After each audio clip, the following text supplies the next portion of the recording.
Hello and welcome to another episode of News 6 360. I'm Ginger Gadsden. This is an experience where you are in control of what you see and when you see it. We are here in the News 6 studio bringing you news in 360 view. Every week we will be bringing you the stories that we think are worth a review. And with that being said, follow me on over here as we begin with the devastating developments in Australia. We're talking about the brush fires that have been burning through the nation for months now. The country leaders calling it the worst natural disaster to ever hit the land. And if you go on over to Bree now, she can show you an example of what we're talking about, Bree. Ginger, it is very hard to imagine, but these fires just keep growing. But for a little perspective, this is how they would look spread over the United States. Now, these flames would consume nearly half of Florida, which is just very hard to kind of get a grasp on. It's very difficult, but that graphic does help break it down. If you want to follow me this way, these fires are forcing people out of their homes, but some of the saddest images are the ones that are capturing the animals and their struggle to survive. I mean, you may have seen thirsty koalas like you see here, burned wallabies or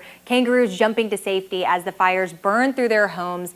Ecologists saying the continent's iconic wildlife will have a tough time recovering from this. I think at last check, there was already 500 million animals who died in the fire. So I know seeing this video probably makes you wonder how you can help. The good news is we have links on our website where you can contribute to the thousands of unpaid firefighters who are battling those flames, or you can donate to animal rescue efforts. We have those listed here. And we do know that everyone is not able to give money, but you can always give what you can spare, and you can find all of this information on clickorlando.com. And now, Ginger, this one is for you. We know you love some space, so for this story, we are looking beyond our atmosphere, but right now you can look over there for Ginger to tell you a little bit more. I call this my space jam because it really is talking about jammed up things in space. We're talking about our rocket launches, and if you watch us here on News 6, then you already know that from our Space Coast, we get to witness some magical rocket launches. They're powerful, sending up satellites to help provide internet or map out the world from way up above, but when they no longer work,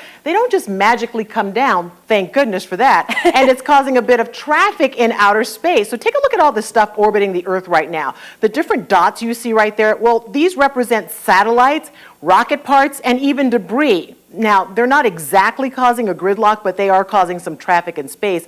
And it doesn't look like that's going to let up anytime soon. So if you head on over to Bree again, she's going to show you what's in store for rocket launches in 2020. It's pretty active. It is, but can I just say that just goes to show you cannot escape traffic no matter where you go. And that, like you said, that is not going to lighten up this year. There are a lot of launches planned. You're going to want to zoom out to see all of those launches. You can check out this timeline of launches off our Space Coast. Now, these rockets here are expected to launch in the first half of the year, but like you said, it is a busy year, so there are plenty planned for the later half of 2020. These launches are going to be sending up satellites, supplies to the ISS, and eventually astronauts back to the moon.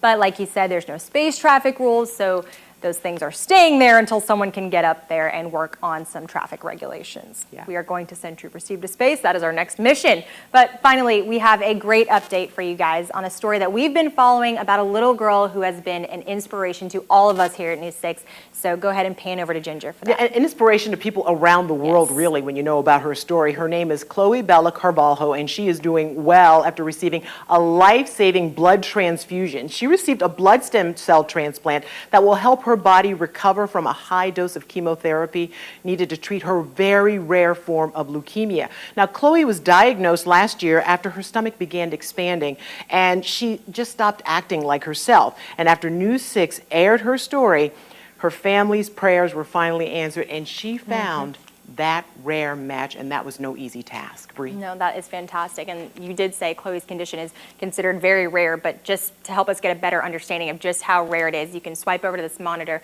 I'll break that down for you. Now, according to St. Jude Children's Research Hospital, juvenile myelomonocytic leukemia is only seen in about 1 or 2 children, Ginger, in every million each year. So her odds, they were tough. In fact, the match registry said she had a less than 50% chance of finding a match, but thankfully, we know that because we have this great update, she was able to beat the odds. Yeah, I love updating her story because it gives people who feel hopeless a little bit of hope. And anytime there's something wonderful going on with this little girl, look at that sure smile. Does. I know, that smile gets me every time. All right, that is going to do it for this week's edition of News 6 360. I'm Ginger Gadsden. I'm Brianna Voles. We'll see you next time.